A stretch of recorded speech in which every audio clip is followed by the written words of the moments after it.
Hey, what's going on, everybody? Welcome back to the Chasing Dreams podcast with Charlie and Justin. This is episode 51. We are almost at an entire year of released episodes. Wow. And like we say every episode, it's really great because we've been pretty consistent with our promise of releasing one every Saturday. Absolutely. So as long as nothing completely catastrophic happens, we'll be uploading this later on today because it's Saturday morning. And then next week will be our 1 year anniversary. Absolutely. And we actually started recording a little bit before this time last year because we had that bank, like we've told people before, where we had a couple saved up. And then we released them. So this has been 52 episodes that we've recorded and released. Although I think our first one was October. Was the first Wednesday or first Saturday in October. Was it? Okay. Yeah, because I remember that was when we decided we were going to do it on Saturday. Gotcha. And we wanted to get 5. So the fifth week of the fifth week was the first week of November. Mm-hmm. And I think that was when we started. So yeah, man. Full calendar year. We've got a couple of cool surprises next time. Some things that we're changing up a little bit. And that's pretty much it on that end. You just have to wait and see. Tune in. Thank you for everybody that's been listening for so long. If you have been listening for so long. If not, they're all out there. You can listen to them all. Yeah, and we try to plug some of the good ones, like particularly with our guests, because the ones with you and I feel like they can get that anytime. Mm-hmm. I try to drive traffic to the ones with our guests that we've had. I think that's like the goal. Yeah, of course. Is just to, because they're the experts. Yeah, we are the ones questioning the experts and just giving them a platform to speak on, which is great. So, how is everything going with you? Training going well? Everything's going pretty good. I dealing with some back issues. It's an ongoing battle, but. Yeah, I've been doing a lot of cardio mainly. I haven't been doing a lot of strength training this week just because of my back. And as we were talking before we went on air, I'm remodeling again. I'm doing the nursery now, so baby's getting closer and closer. How long? February. Okay. End of February. I think the 26th is the due date. Wow. So 21st, sorry. But yeah, so I got to get the ball rolling here. My brother just moved out, so it's time to start working on the nursery. Yep. So I was up until midnight last night pulling staples out of the floor from the carpet and doing the first coat of paint. So I'm going home after we're done here and going to paint and lay flooring.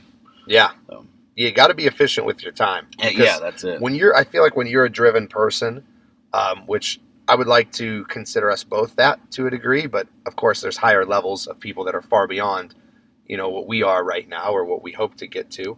But I feel like when you're a driven person, you really have to, and we've talked about it before too, and we've had guests that have talked about it, but you have the word you have to shoot for is efficiency. Mm-hmm. Because I think that if you are hyper-driven and motivated, it can actually take a toll on you mentally, physically, emotionally, spiritually with the amount of stress that you put on yourself. So, if I want to complete a project, let's take a remodel, for example, in a bathroom or whatever, like you need to be really efficient with your time. So motivation may lend you to spending hours and hours and hours on it, whereas efficient motivation is going to be get in and get out I don't want to say as quickly as possible because you don't want to rush things, as quick as you can without compromising quality. Yeah. And I think that that's important for everything. So let's look at the gym then. Same thing. The goal is to have as short of workout as you can while still getting the desired result that you need to get. Right. So for me, that's something that I've been working on lately is cutting down on downtime. So it's a product of necessity right now, which is great for me because it forces me to be held accountable for times. My longest workouts are the ones where I don't have anything to do afterwards. Right. Because I'm not I don't want to say pressed for time because I don't ever compromise my workout because of time, but my training partner and I will kind of expedite things efficiently when I know that I have, we start training at 3:00. I got someone coming in at 4:30, so let's do our mobility and our warm-up stuff, and then we'll get after it and stay after it. That's one thing that I'm trying to do too is as Dr. Ryan says, keep it high level. Yeah. Something he always tells me, if we're having a conversation or something, he'll always say, keep it high level. So I don't want to taper down the intensity of my workout, for a little bit, not because I can't, get back into the zone. So I'm one of those people where I have a switch. I can flip it on and flip it off pretty conveniently. So if someone's talking to me, I can mess around and talk shop with them, and then I can get ready for the set, and I can flip the switch back on and, mentally focus in. However, the problem with that is it can cause me to be inefficient because when the switch goes off, then I'll talk for a little bit. It stays off for a little bit. Now, I can flip it on whenever, Right. but I just got to remember to keep it flipped on because it's going to, again, expedite things a lot quicker. So I'm always telling myself, keep it high level, keep it high level. Don't get off task, stay focused. And realistically, again, that also in and of itself is a product of necessity because vested in a lot, with jobs and everything, and same thing with you, and it's about to get a whole lot busier, with a baby on the way. Right. So like keeping it high level and being efficient with things is really, really important for me. Right, and with, especially in my house, with her starting to nest a little more, she doesn't like that word, but she doesn't like it at all, but it seems like she's starting to nest more and more and more, so she's coming up with more things. And it's like, oh boy, here we go. So it's like the time management. It's time management, efficiency. It's all part of getting things done in a quick and precise manner. Now, I don't think that we've ever recorded an episode where we didn't, to some degree, talk time management. No, it's. I think it's one. I am. So there's people that will argue, like with weight loss or with strength, that there's certain things that have to happen. Mm-hmm. But I think time management is the first thing that has to happen with any kind of journey or any kind of thing. Yeah. Because you could say you want to lose weight, or you can say I want to be a bodybuilder, or I want to get a good job. But until you manage your time and direct your efforts accordingly, it's just talk. Yeah. It's shop talk. Yeah. So time management to me is the most important aspect to life. Mm-hmm. Because you can sit around and watch TV all day. Yep. Or unless you plan that. If on your recovery day you plan, you know what, I need a mental day. I'm going to sit down and watch that TV until my head hurts. Okay. Leisure day. Yeah, leisure day. I like that. But yeah, no, I think time management's the most important aspect, especially to my life.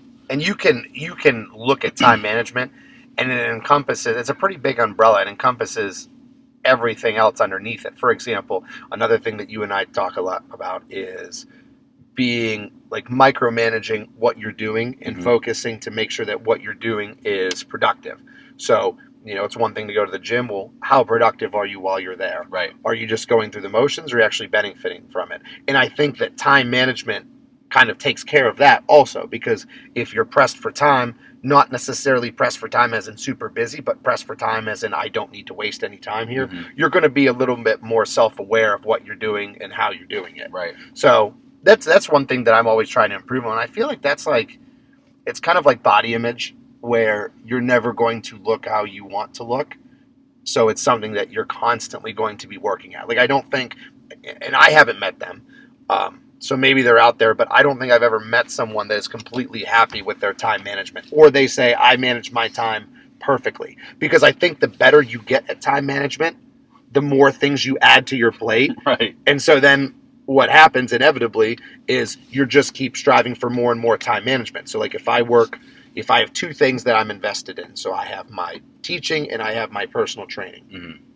Once I get that down to a T, then you add the online component. I can take some nutrition clients or some online clients and add them. So you add those, right? Mm-hmm. And then once you get those three, the wrestling coach comes to you and says, hey, would you mind coaching? You want to coach wrestling? Okay, fine. I got 4. Then once I get good at that, hey, let's start a podcast. Yeah. And then before you know it, you keep having to have the need for more and more time management. Mm-hmm. So I don't think that anybody completely nails it down. And if they're out there, contact us, because we want to have you on. I want to have you on. Because I want to learn, because I definitely need some help in that regard. I don't think it ever ends.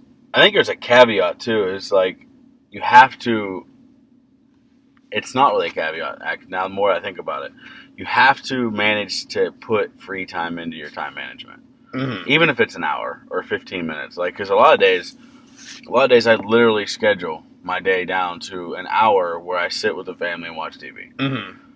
I may be in that house doing something for 5 hours after work, but I schedule an hour of that time where I don't have anything going on, but I really do, because it's scheduled.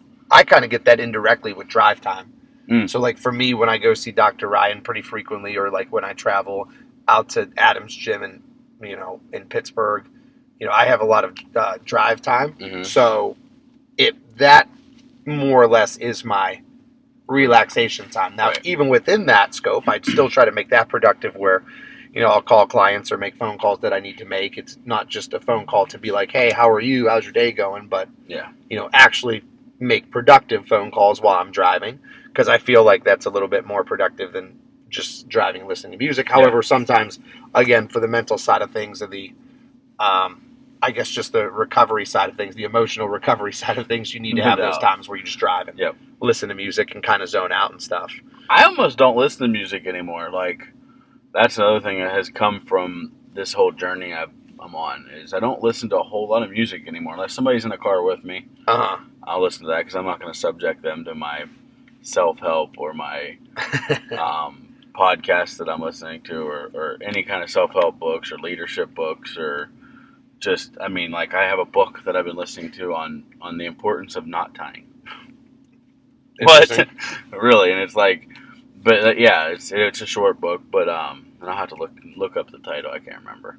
Well, I think that's one of the things too, that you never get great at time or you never get perfect at time management. Right. I also think that within that, you also never can learn enough either. No. So like that's kind of, it sounds really corny and stuff, and like some of the things that I do or the practices that I have sound weird to people.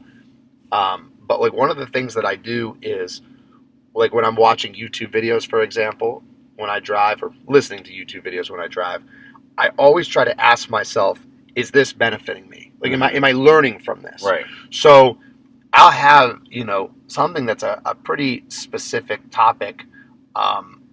Like I'll listen to, not necessarily a podcast, but a specific YouTube video on how to improve kidney function through supplementation, or that just a random one off the top of my head. Right. So like I'm always picking different topics that I like to learn about and trying to keep it, again, like Dr. Ryan says, keep it high level and try to listen to videos that I'm going to benefit from and learn more from. Because I think that the two things that have made me, well, let's go three. The three things that have made me better at what I do, because like we've talked about it before, that one of the things that I want to do, there's nothing new that I want to do right now. I want to continue to do the things that I do, but get better at them and try to be the best at them. Mm-hmm. And there's three kind of parts to that. Number one is I have to continue to have more and more enthusiasm for what I do.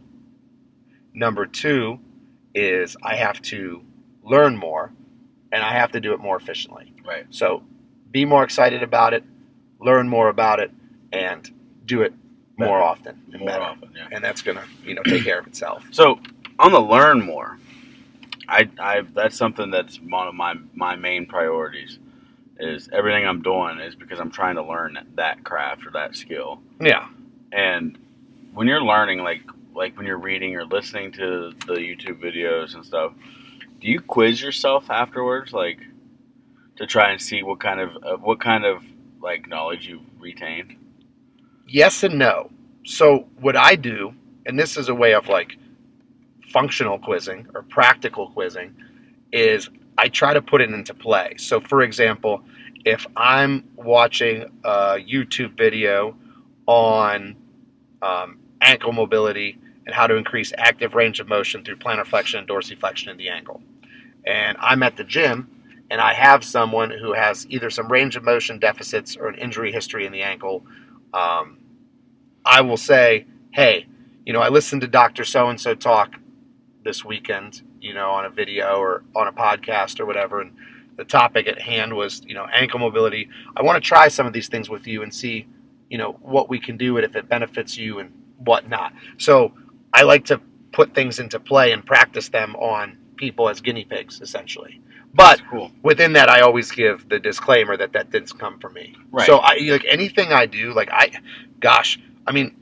lot of my training methodologies and stuff are kind of unique in the sense that they appear that some of the drill work and things that I do that I came up with, which I kind of did, but at the same time, I really didn't, because they're all components of what other people have shown. Mm-hmm. So if I take this trainer and this trainer and this trainer, and I see some of the drills they do, sometimes I try to put different components of them together to make mine. So it looks like mine is an original copy. Like this drill that I saw Charlie do on his Instagram, that's a really cool drill for increasing vertical jump with athletes.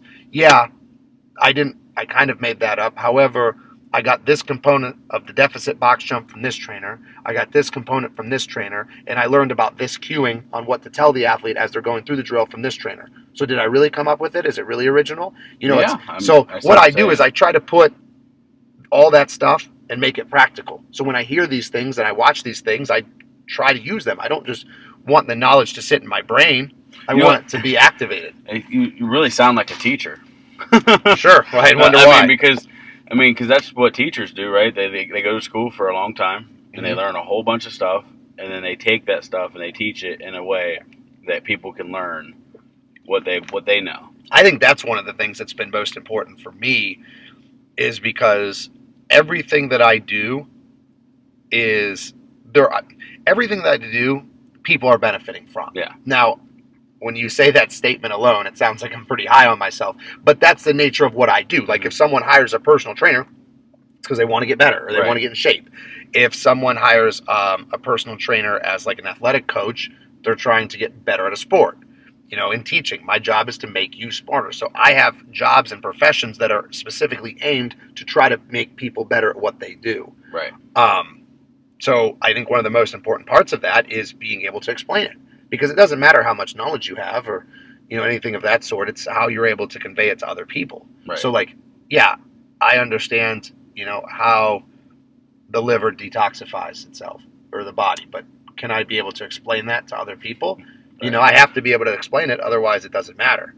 So, and that's kind of, one of the things that I do when I do like a lot of my online coaching or even in-person coaching is I want people to be able to be self-sufficient, with their nutrition or with their training when I'm not around or when they don't have me or whatever. So I try to give them a lot of knowledge so they understand not only what they're doing and how to do it, but then arguably more important is why they're doing it. Why are we doing these drills? Why am I eating this food? Why am I, resting? Why am I taking this supplement? Why am I doing this or that or whatever? So you try to bestow knowledge on them because that's going to, in turn, make them better in the future. Right. Yeah. You're like basically creating like little mini trainers. Yeah. In the gym. Yeah. Because everybody that works with you for any extended period of time, I know this from experience, is going to at least tell somebody something that they need to know about strength training or about diet at some point. Well, it's really funny that you say that, and I appreciate that. It's really funny because this happens all the time where I will tell somebody or I'll do something, right? Mm-hmm. And it's okay. Here's a good example. Everybody who knows me personally knows that I'm barefoot all the time in the gym. Yeah. So I train my athletes with bare feet. I train barefoot when I'm actually training myself, like lifting and conditioning or whatever. When I coach wrestling, usually I'm barefoot. Heck, when I coached football, a lot of times I would be on the field in practice, and this is not a turf field, this is our practice field, which is grass, in bare feet. So everybody knows that I'm barefoot. Well, you do that for a couple days only. It's been years for me, but you do that for a couple days, and you're going to get a lot of people saying, why the heck are you in bare feet? Why don't you wear shoes? And so then you describe it and explain the rationale behind it, and then that catches on, and people are like, oh, that's pretty cool. I think I might try that. And then now it's gotten to the point where I'll walk around the gym, and no pun intended with the feet, I'll be walking around the gym, and I'll have 4 or 5 people in there at one time training barefoot. Yeah. And that was a trend that I kind of started. And what's even more cool is when you'll walk around and hear somebody who's barefoot describing why they're barefoot to someone else, and that person had that discussion previously with me. Right. So it's kind of like you share the knowledge gets passed down, so on and so forth. So everybody that I've worked with or that I've, coached or whatever, or trained, all those people shouldn't just be thanking me. If you want to think big picture, they should be thanking all the people that taught me stuff too. Right. And then I hope that someday, the athletes that I train, maybe one of them will say, hey, I really like, because everybody wants to have a mentor or a role model. And it's really cool to think that maybe someday people will be trainers or teachers because of me. Like they say, I saw how he interacted with me. He taught me a lot. That's kind of what I want to do because I have an interest in that or whatever. Yeah. So you never reinvent the wheel. It's always just me taking bits and pieces from other people and then kind of making it unique to my situation or my style. Yeah, it's like perfecting the wheel. Yeah, it's a good way to put it. And, over the course of history, that's all we've ever done. I mean, somebody created it, and we just make it better and better and better and better. It's like evolution. Yep. And that's kind of a metaphor for the whole fitness journey or success journey. Is the steps that it takes to be successful. You just have to be more efficient and get better at them. Right. Like I don't think that for most people, I feel like the path for success is there. And I say most because there are some situations or some circumstances where most people's working definition of success is unfortunately an impossibility. Mm-hmm. But I think that most people have the path there. They just have to focus on if they're doing the right things or not.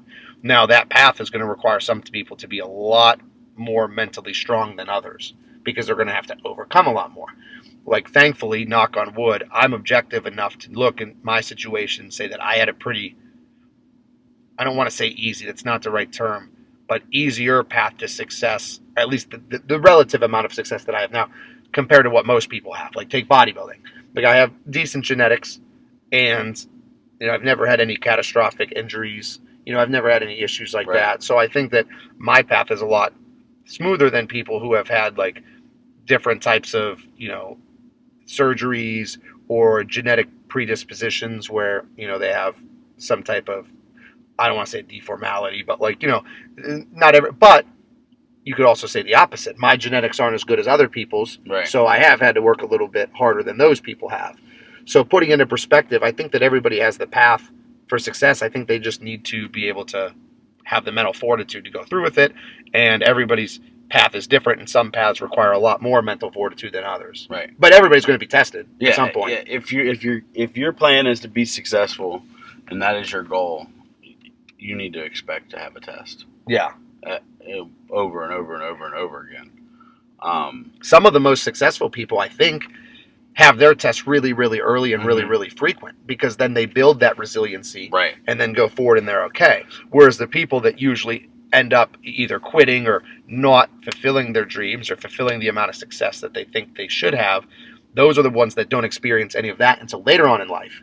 And then all of a sudden it hits them like a ton of bricks and then they don't know how to react. Whereas if I've experienced hardships, and trauma and, always an uphill battle my whole life, well, that's just what I'm used to. That's second nature at this point. Yeah, it's like, get after it. It doesn't matter.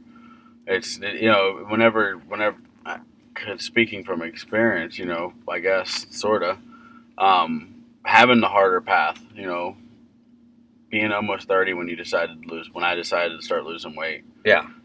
Essentially for you, it's spending 30 years of your life before you decided that you wanted to live. Right. Yeah. And abusing the vessel. Yeah. Along the way. So, yeah, I get it, man. I do. So basically it's like every step, it's like, oh wait, there's a new pain. What is that? Yeah, oh yeah. And now we had to work it out. So I get it. Yeah, it's definitely an ongoing process of being able to mentally overcome things, and I feel like that's a pretty frequent talking point for us. I think the mentally, it's. I think these physical journeys are so much more mental than we allow. Well, because it's both. Yeah. So, like if you master the physical, that doesn't mean you master the mental. Right. But if you master the mental, you'll get both. If you master the mental, you'll get the physical, no problem. That will come with that. Yeah. So if you're forced to focus on one, focus on the mental for sure. Right. Yeah, like with me, when I first started losing weight, it was hugely mental. And then it transitioned into that physical where I figured out what to do. So I just kept doing it and kept doing it and kept doing it. And I lost 226 pounds in a year. But I kind of feel like I might have slacked a little on the mental aspect, right? So that's why this year's been so hard as compared to last year. Do you think it's because the possibility of you not being as hungry when you first started? Because once you decide to change your life, the spark is lit do you think that, I don't want to say flamed out, but do you think that some of it was because it had been burning for so long that it was just not as fiery, as passionate as when it's like a marriage, where people are, at the pinnacle of their emotional and spiritual connection with someone, and then through the course of a relationship, inevitably you hear that starts to wane, and I don't know if it's complacency or comfortability, but you tend to not be as, all into a relationship as you once were. You still love the person, you still, are attracted to the person, but it's not as passionate as it once was. Like, I just wonder if that was maybe it. Yeah, maybe. Because I think that's an important practice, man. And like you and I both do that, is when you have a perceived failure or whatever type of word you want to associate with it, or a setback or an obstacle, I think it's important to assess that and ask why and how to try to avoid it in the future again. Right.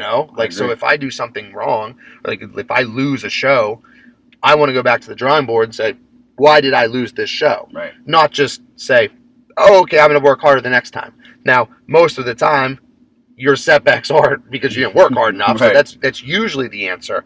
But you can be a lot more analytical with your approach than just saying, I got to work harder. And I think a big part of this is I'm mentally beating myself up over this year because I fully expected to have another 100 pounds off this year. Yeah. And then I didn't. And here we are, literally like 14 days away from year number 2, and I'm pretty much right where we were last year. Mm-hmm. So I feel failure more so now than I have in a long time. But I'm trying to really think about it like, I mean, is it really failure, though? I mean, because, yeah, you didn't lose 100 more pounds, but you didn't gain 100 more pounds. Mm-hmm. So you're not 600 pounds. You're still in the threes. You're still down mid to low threes. So how much of a failure really is that? And it is a failure if this is a 5-year plan. If this is a 5-year goal and I'm going to reset and go back to 526 pounds and live the rest of my life at that, then yeah, I failed. But that's not the freaking case here, right? Like, this is a forever. This is a forever game. And you're going to have, like, I mean, I'm just using me as an example because I don't know what other people are going through, but I'm going to have times where I'm up and down, right? That's life. Yep. So this was not even up, not really down. It's just kind of like, it was like a maintain.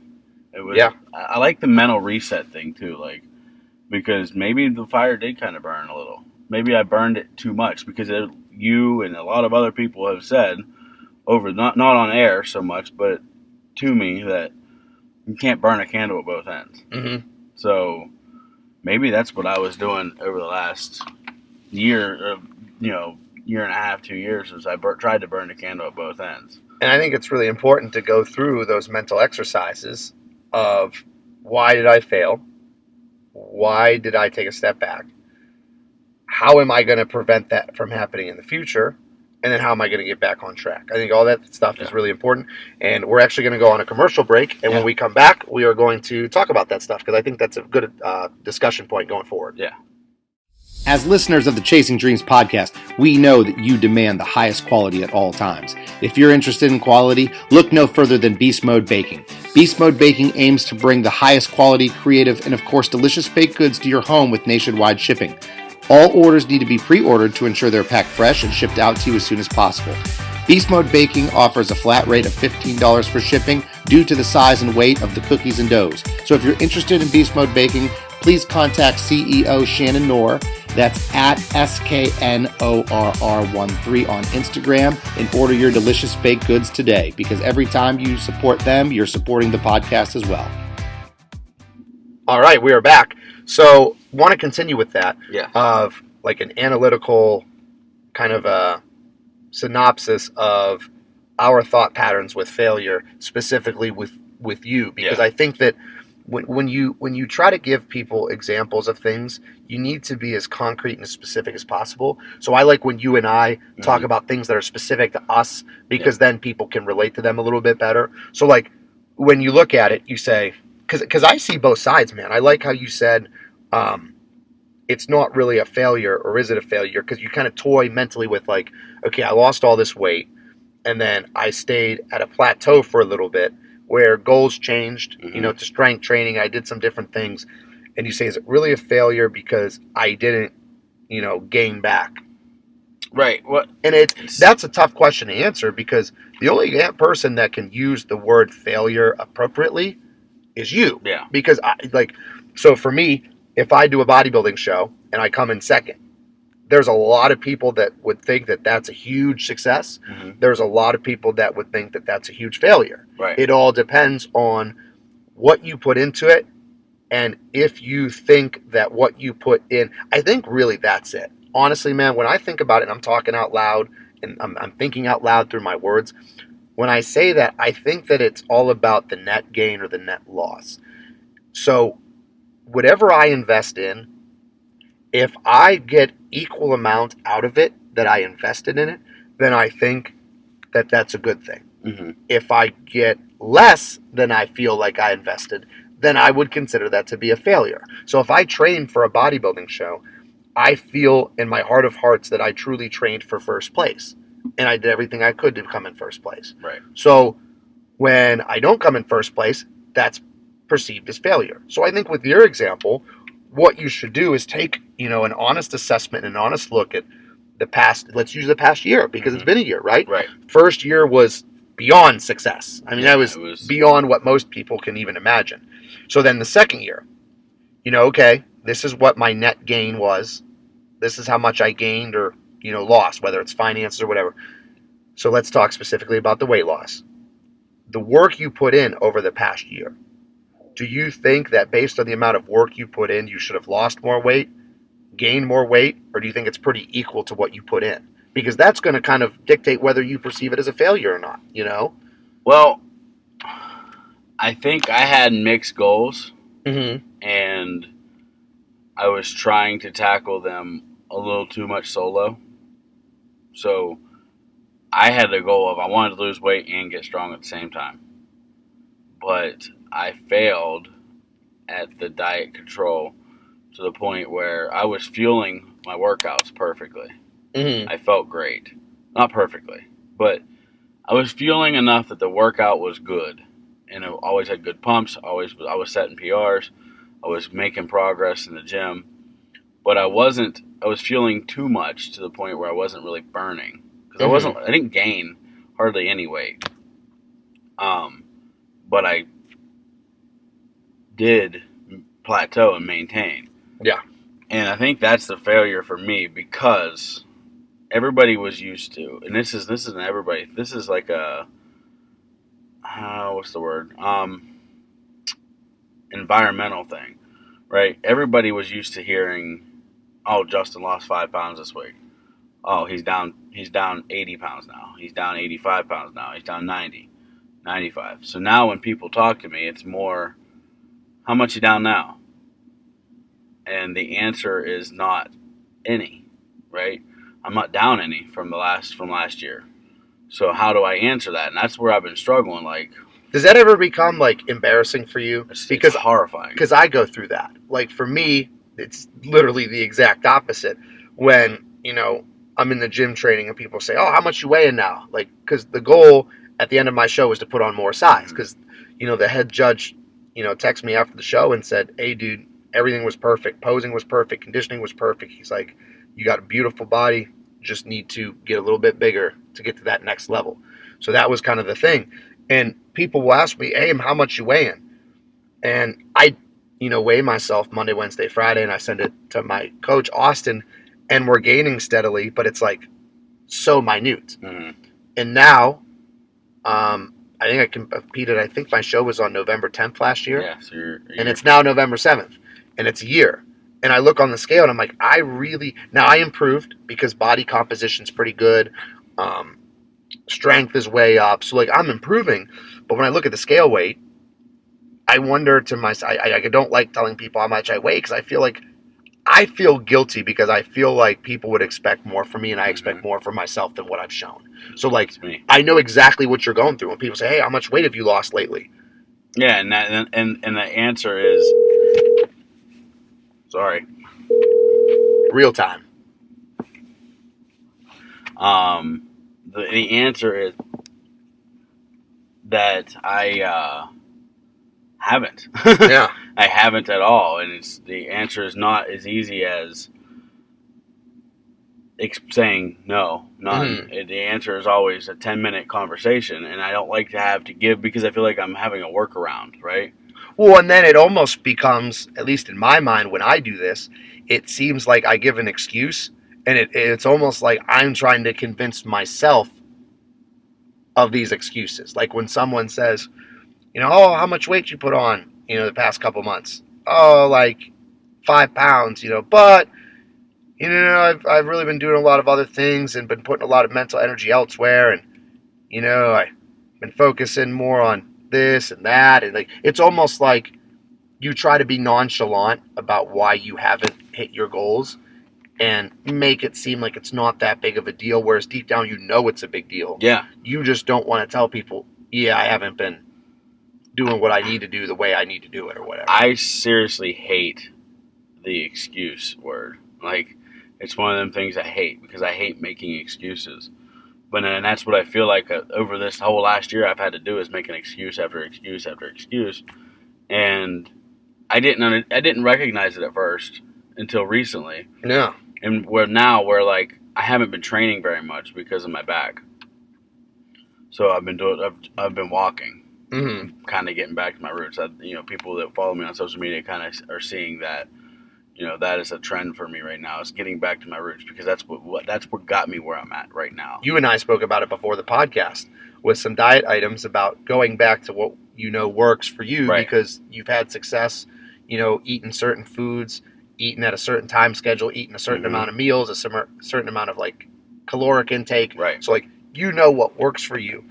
And sometimes I think that deviation from plans help because it lets you recognize what works and what doesn't. Right. Like we've talked about on an episode before about trying different diets or trying different training, methodologies for an extended period of time, because those extended periods of time are going to determine whether or not it's useful for you or not useful for you. And then there's that portion too, where we talked about when I tried keto this year. I used that as a crutch. Almost, I feel like. I don't know if I did for sure, but I feel like I used it as a crutch as why I gained some weight back this year. Because it was a diet change. It was different. It was something I didn't know a whole lot about. And after it was over, I was up. But I was up before it was started. Yeah. So if you gain, not that you did, but if you gain 50 pounds, just because of lack of discipline, and then you gain another 5 pounds, which an excuse is like certainly viable. Let's say you sprain your ankle, and you can't walk for a couple weeks, and you gain another 5 pounds. Then all of a sudden, it's very easy to say, "Oh yeah, I gained 55 pounds because of sprained ankle." Right? No. 50 pounds was you. The 5 pounds was the sprained ankle. Right. Yeah. And I'm sure that myself too. I'm sure that I do that as well. I think it's probably very common at some points. Oh, people do that. It's human nature. That's why. The discipline thing and the, having time management and being able to be disciplined with your time is so important, because once you learn discipline, and I'm speaking from experience, once I learned some discipline, the possibilities were absolutely endless. Yeah. I mean, they were, because like I learned some discipline. I stopped eating crap. I stopped drinking a bunch of pop, and lo and behold, literally, I lost 100 pounds. That's how I lost my first 100 pounds. Was I wasn't eating garbage, and I was drinking water. Like, that's just discipline. And you learned it, like you said, but you haven't mastered it, because it's like time management. I don't think you can ever master discipline. Absolutely not. I don't ever want to, because then you can't grow anymore. If you can't grow anymore, then it's the party's over. It would be very weird to think about being in a situation financially, a situation physically, or whatever, where you don't feel the need to grow. Right. Like, I've spent, my whole adult life eating foods and eating certain things with the idea of, looking better, gaining muscle, being healthy, whatever. It's almost inconceivable to me to think about what it's going to be like when I eat just randomly. Oh, excuse me. Thank you.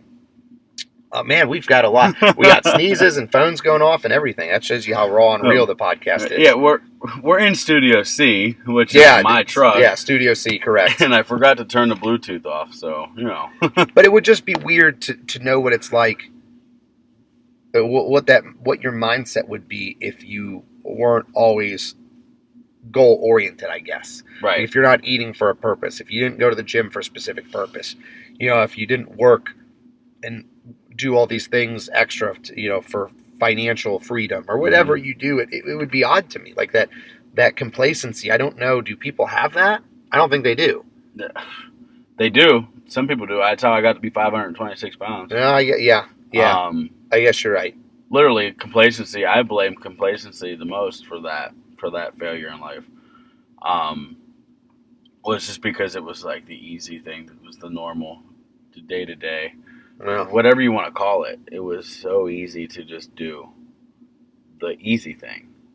And I think that's the other thing, is like complacency and taking that easy road.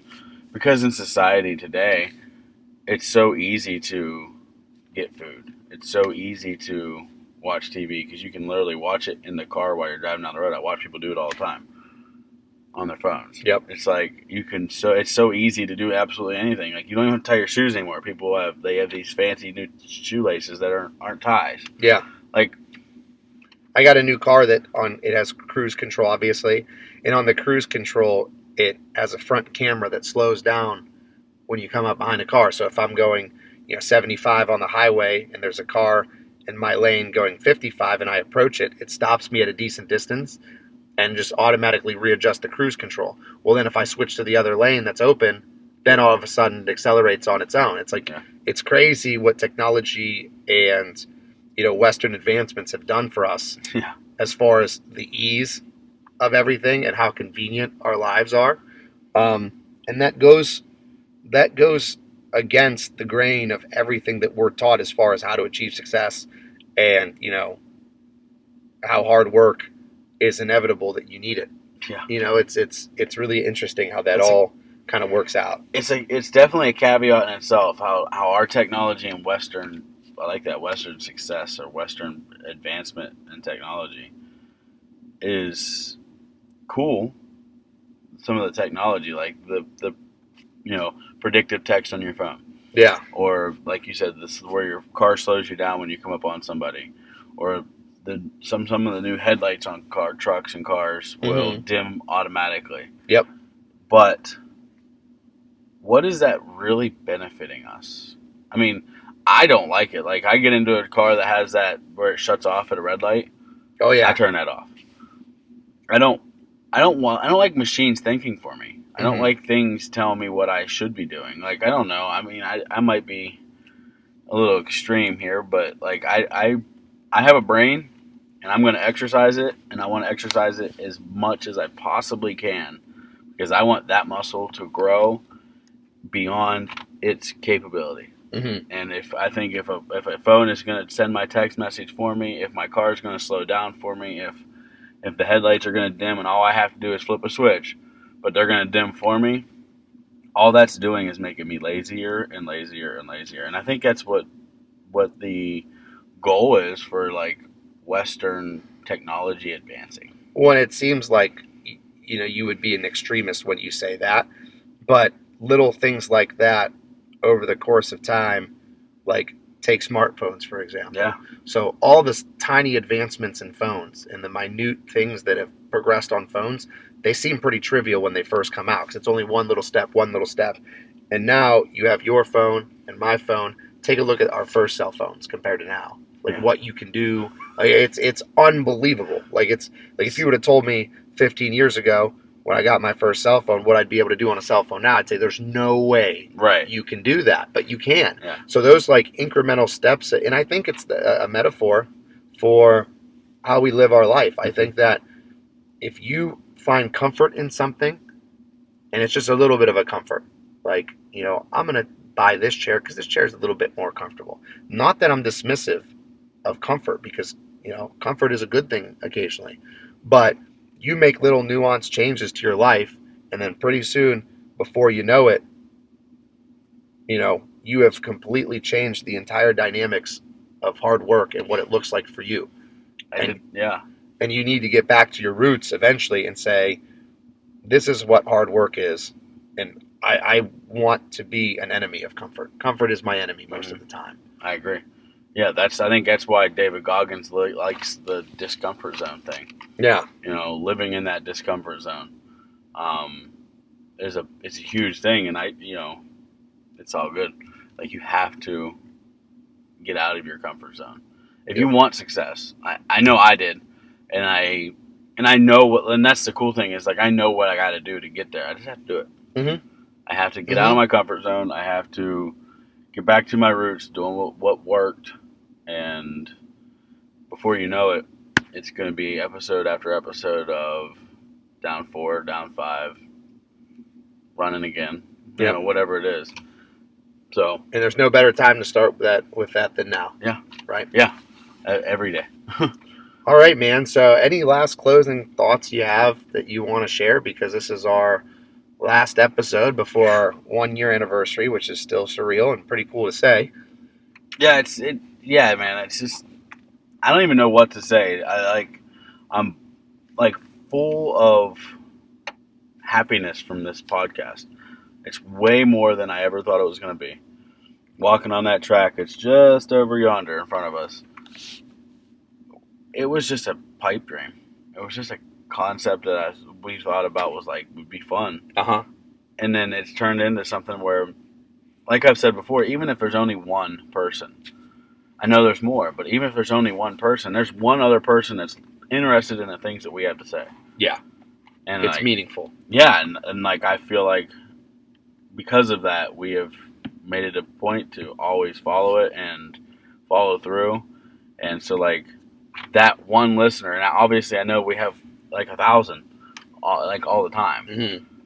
But them 1 or 2 listeners that are listening all the time that are getting something from our conversation makes it that much more important to bring quality and execute what we say. Yep. I think that if anything, we have to just bring value to people, and hopefully we do that. I think value was the word I was looking for, not quality, but quality, value, same thing. All right. Well, with that, we have come to the end of another episode of the Chasing Dreams podcast. This has been episode 51. So we appreciate you guys joining us, and hopefully we will see you back for our 1-year anniversary episode next week. Unbreakable, unstoppable, I'm pushed to the